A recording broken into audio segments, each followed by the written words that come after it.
मेलो तरी 72, दोन व्यापाऱ्यांचा गुलाम होणार नाही.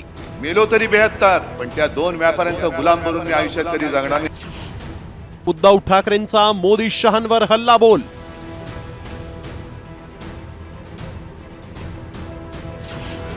घोडे बाजारावरून राज ठाकरेही उद्विग्न.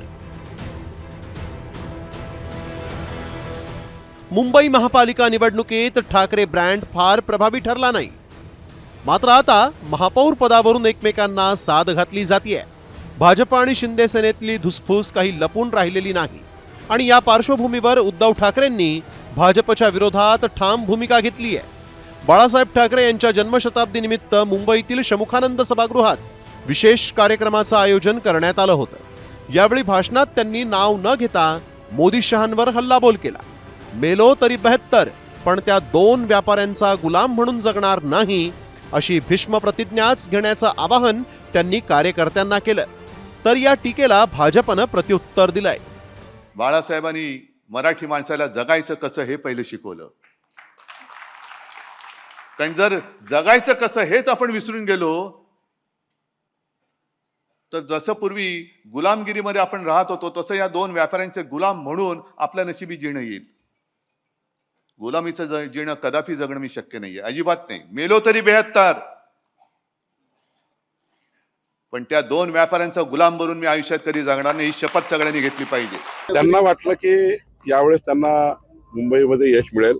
अपयश आल्यामुळं, फ्रस्ट्रेशन झाल्यामुळं असे शब्द तोंडातून निघाले.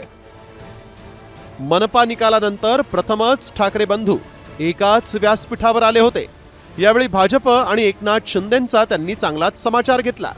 मुंबईवरचा शिवरायांचा भगवा उतरवून तुम्हाला काय मिळालं असा सवाल करत उद्धव ठाकरेंनी शिंदेंवरही निशाणा साधलाय. तर आजची राजकीय परिस्थिती पाहायला बाळासाहेब नाहीत हे बरंच झालं असं म्हणत उद्विग्न झालेल्या राज ठाकरेंनी पक्ष बदल आणि घोडे बाजारावरून भाजपवर थेट निशाणा साधला. मराठ्यांचा इतिहास जेवढा रक्तरंजित आहे कदाचित तेवढा रक्तरंजित इतिहास आपल्या देशातच नव्हे तर जगाच्या पाठीवर दुसऱ्या कोणाचा असेल. पण त्या रक्तरंजित इतिहासामध्ये पाठीवरचे वार हे जास्त करून गद्दारांनी केलेले आहेत. ह्याचं जास्त शल्य आहे, ह्याचं जास्त दुःख आहे. काय मिळवलं? मुंबईवरचा शिवरायाचा भगवा उतरवला, काय मिळवलं? काय 200 वर्षापूर्वी नाही का ते चावडीवरती उभे राहायचे आणि माणसांची लिलाव चालायचे. आज तसे महाराष्ट्रामध्ये लिलाव चालू आहेत.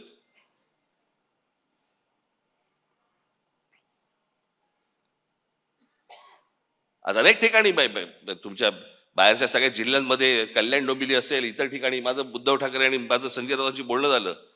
शिसारी आली, शिसारी.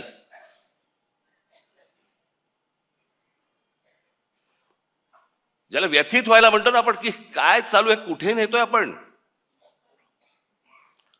आणि आज ही परिस्थिती पाहायला माननीय बाळासाहेब नाही ह्याच्यासारखी चांगली गोष्ट नाही की तो माणूस आज हे सगळं बघायला नाहीये. मनसेला निवडणुकीत अपेक्षित कामगिरी करता आलेली नाही. कल्याण डोंबिवलीत महापौर पद निवडणुकीत लवचिक भूमिका घेऊन राज ठाकरेंनी शिंदे सेनेला पाठिंबा दिलाय. तर उद्धव ठाकरेंनी आपली भाजप विरोधातील भूमिका अधिक कडवटपणे जाहीर केली. आगामी काळात ठाकरे बंधूंचं राजकारण कोणत्या वळणावर जाणार हे पाहणं महत्त्वाचं आहे.